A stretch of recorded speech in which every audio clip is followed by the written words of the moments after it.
Hi everyone, welcome back to Rewind and Tape.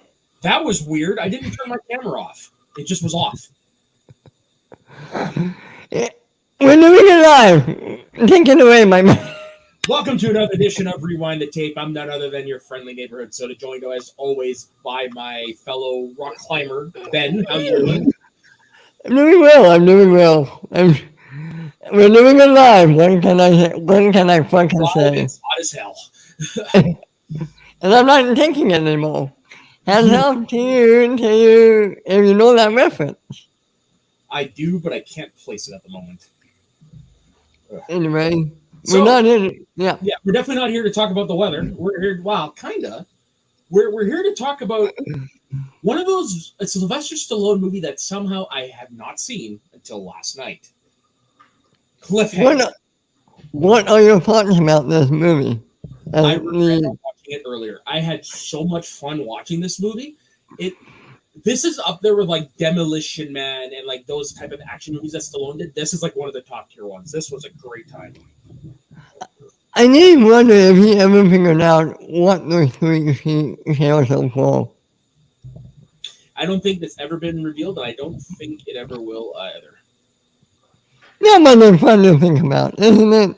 Isn't it? A little bit. Scoop. No.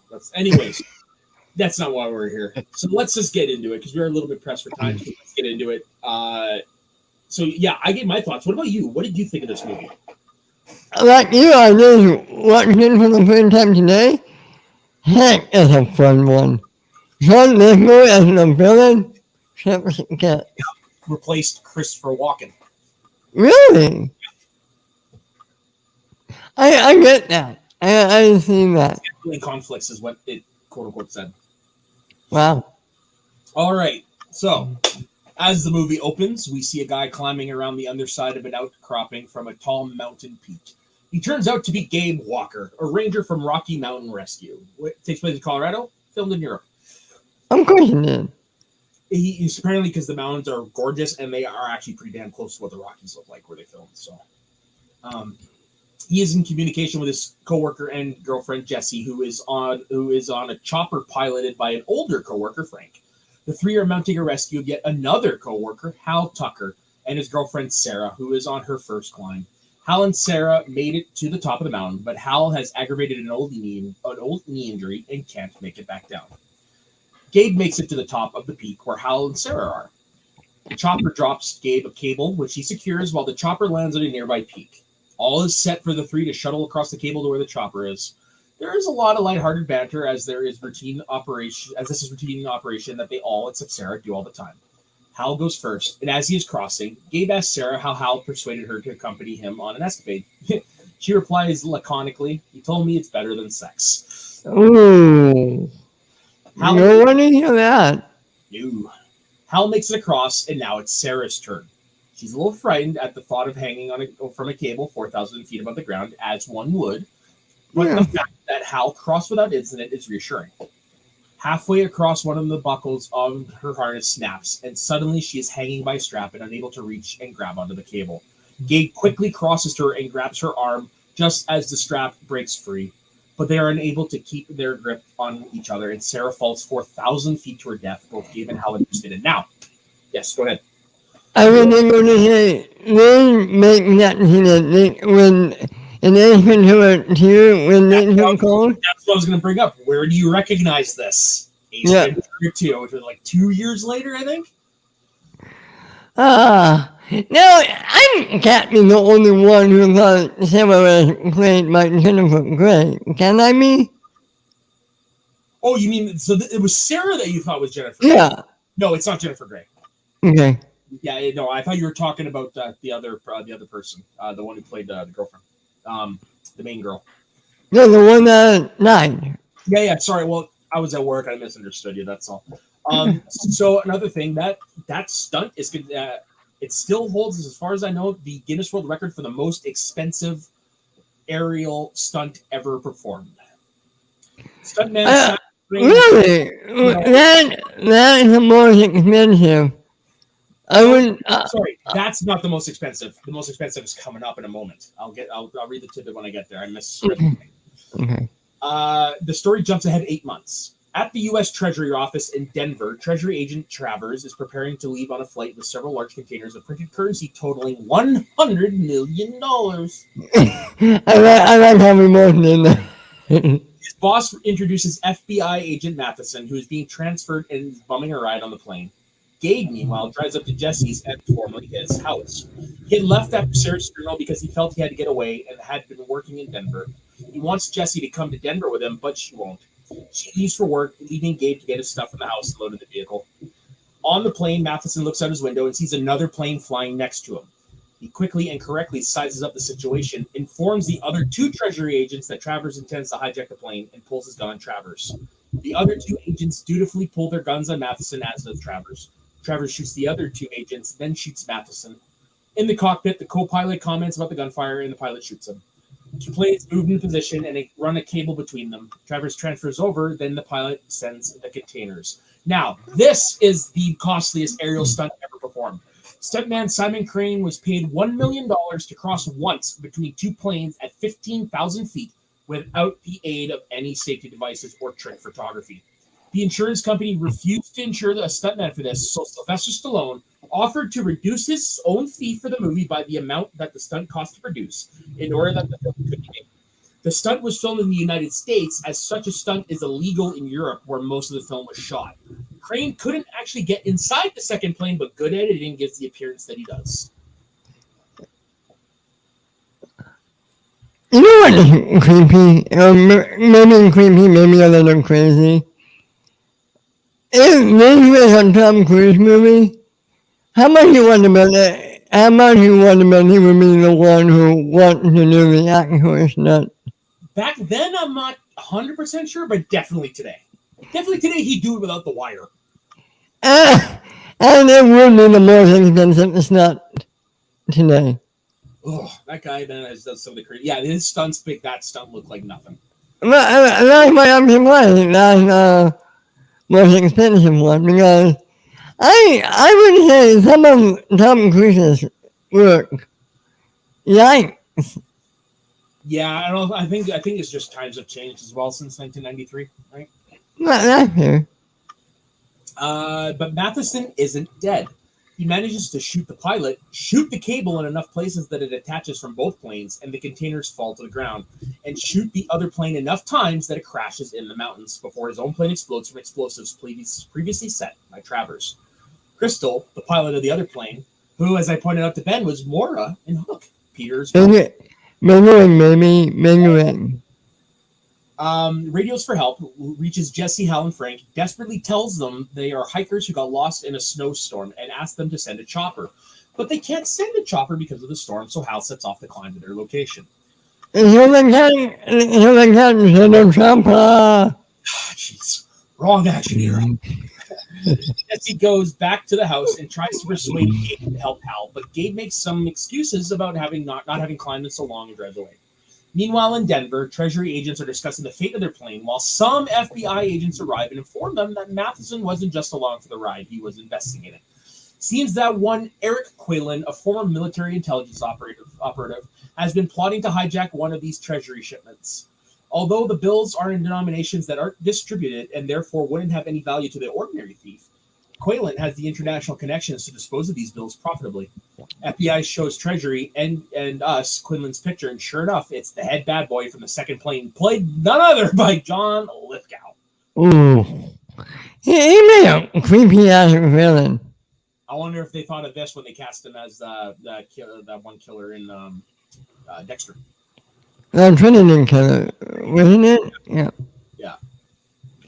Everything was very good from my son that they found out.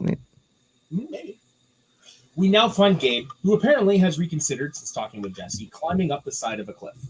At a level point halfway up, he meets with Hal, who still blames Gabe for Sarah's death and isn't particularly thrilled to see him. And they climb to the top, where they are captured by Quaylen's party. The 3 money containers have tracking devices, and Quaylen intends... How outdated was that technology? I love the old tech kid movies as new tech. Yeah, what was the name of that?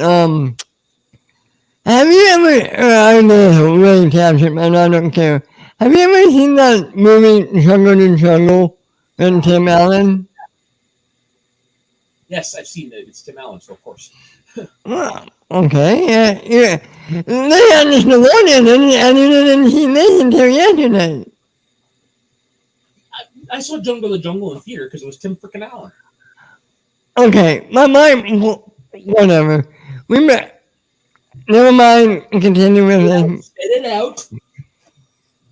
I did like that he was on the island when Tim Allen is working like with the old laptop, trying to get an internet connection in that movie. For that, it has been a bit since I've seen the movie. Carry on. Yeah, and see.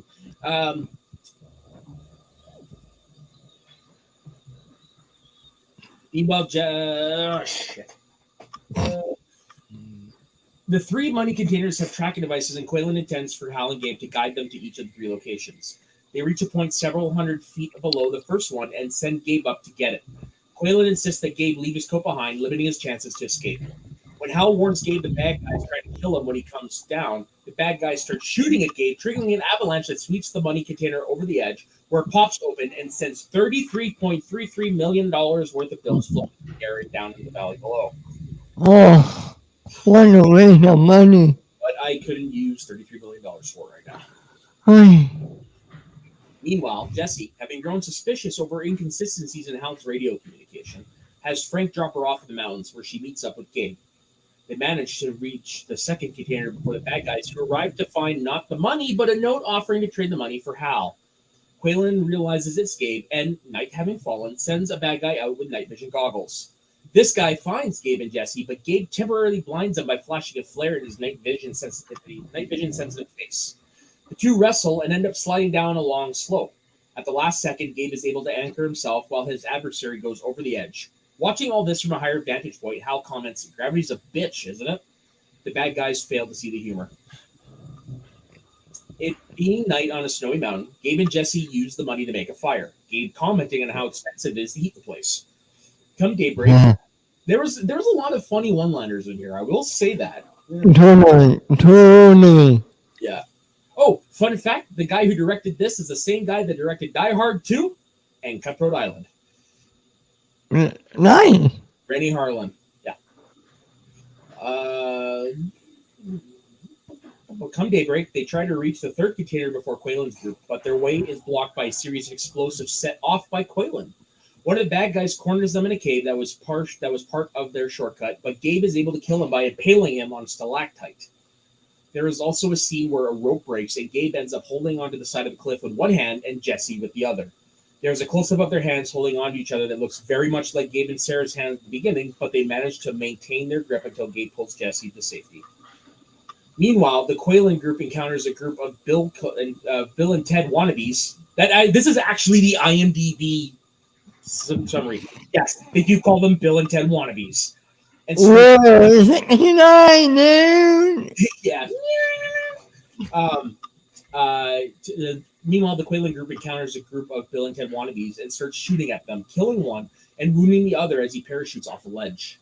Frank finds a survivor and decides he'd better find out what is going on. He soon discovers the Quaylen party and lands the chopper in order to rescue them, only to be shot and killed for his trouble. At this point, Travers wants to forget the money, just get away in the chopper. Quaylen demands the tracking device, which Travers gives him, but he refuses to tell him the passcode, knowing that if Quaylen knew the passcode, he'd have no need to keep Travers alive. Trevor pulls a gun on Quaylen, but Quaylen comments that they can't use the chopper without a pilot. Shoots and kills his pilot, Crystal, who is apparently in love with him. Quaylen tells her that the essence of love is sacrifice as he pulls the trigger, and observes that now he is the only one left who can fly the chopper. He orders Travers to observe that now he's the only one left who can fly the chopper. I literally finished a sentence and looped right back around and started it again. Hold on, let me zoom the screen because I'm getting old. Travers sets off with Hal and the other remaining bad guy, the one who just shot Frank, named Delmar. Gabe sends Jesse back for help and sets off to find the last container, getting there before Travers and stuffing the money in his backpack. When Travers realizes he is close and doesn't need to guide anymore, he tells his companion to kill Hal, but Hal manages to kill him first. Because remember, this is the guy that killed Frank. So what did Hal do? He stabbed him through the foot with Frank's knife that he took from his body, and then he shot the gun and watched him as he fall over the cliff. No. Assumed that it was Hal that went over the cliff. Wait.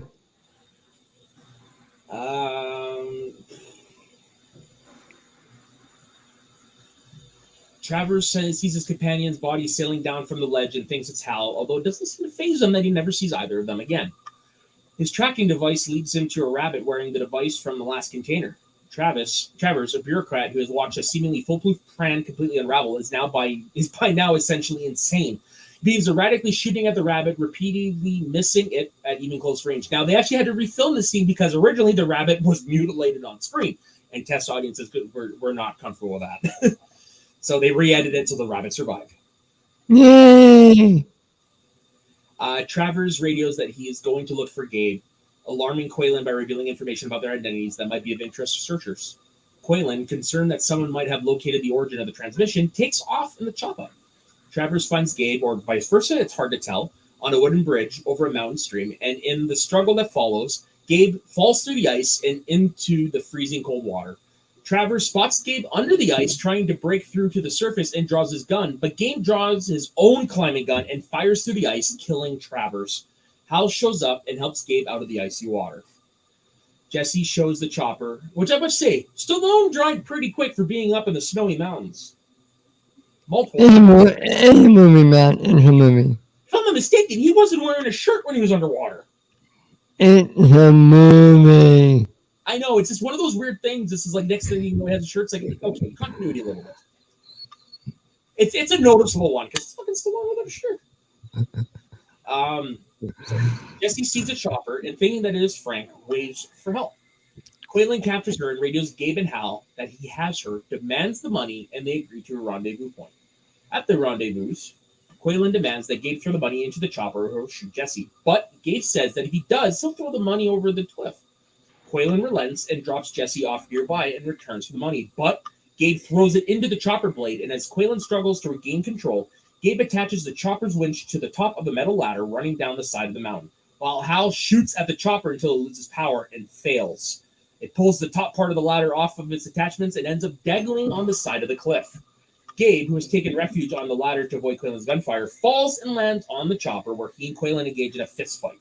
As the rest of the ladder gives way, Gabe jumps off and grasps the side of the cliff, while the chopper, with Quaylen in it, falls 4,000 feet and explodes on contact. And I love it when the FBI agent shows up. It's like, yeah, you want to see Quaylen? Just go about 4,000 feet down south. Hal and Jesse toss Gabe a rope and help him to the top. They are then contacted by Treasury agents in a chopper who have been monitoring radio communications for the last little while. They tell the trio that they will be back to pick them up shortly. The movie ends with Gabe, Hal, and Jesse sitting on top of a mountain peak looking very much like Gabe, Hal, and Sarah at the beginning of the movie. End scene. And credits. This is a movie I will tell you I will probably go back and watch again soon. No, I'm quite well. Well, it's just a fun movie. No, It's clearly Stallone, helps, but I mean, it wouldn't matter if it was Stallone. If it was still a good movie, I would definitely watch it. So, like I said, Stallone helps, though. Yeah, it was a fun movie. I really enjoyed it. Me too. There's been rumors about a sequel or a prequel that just unfortunately have never come to fruition. What do you mean now for a remake? Well, there was talk of a sequel, and then there was also talk of a reboot, but with a female protagonist. Okay, let me take this out real quick. If it is a female, who is the cat?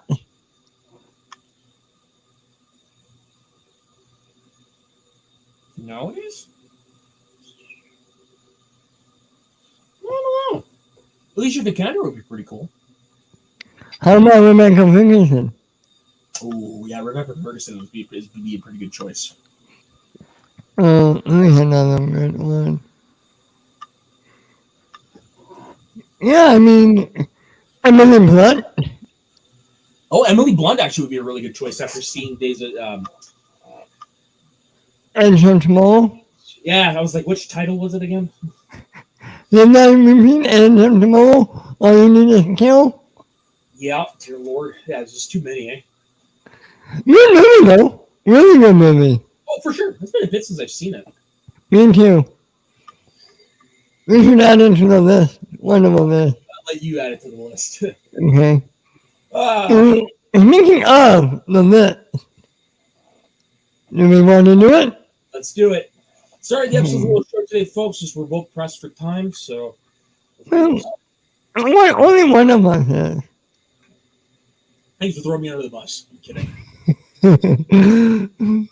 You never know. So remaining on the wheel, we have Godzilla vs. Kong, Godzilla 1998, The Phantom, The Mummy, Twister, Face Off, Speed, and The Rock. All right, Ben. What movie are you hoping for? I'm gonna stick with The Mummy. And let me be clear, it's the 90s Mummy, right? The good Mummy. Okay.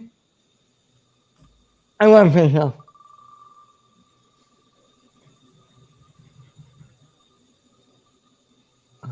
Oh, this is gonna be fun. You ever seen this one, Ben? I can't remember. But why not? This is a fun movie. My dad took me to see this in theaters because he grew up listening to the Phantom radio plays. Okay. And yeah, Billy Zane is in it. Oh God, what's her face? The original Buffy. Christy Swanson's in it. Who plays Andrew Dax? Treat Williams is the villain. There's a lot of familiar. Catherine Zeta-Jones. This was the very first time I'd ever seen her in this movie. Was in this movie. This was before Zorro. James Rebar's in it. It's a good cast. Not a long movie. It's actually it goes by quick. Oh, and the guy who plays Shang Tsung is in the movie. The original Shang Tsung. Your soul is mine. He's in this movie doing the same kind of performance. Nice. Yeah. So this is gonna be fun. All right. I'm looking forward to it, man. Can't wait to punch evil next week because that's the tagline of the movie. Punch evil. Oh wait, is this the one with the guy in the purple suit? Damn right, baby.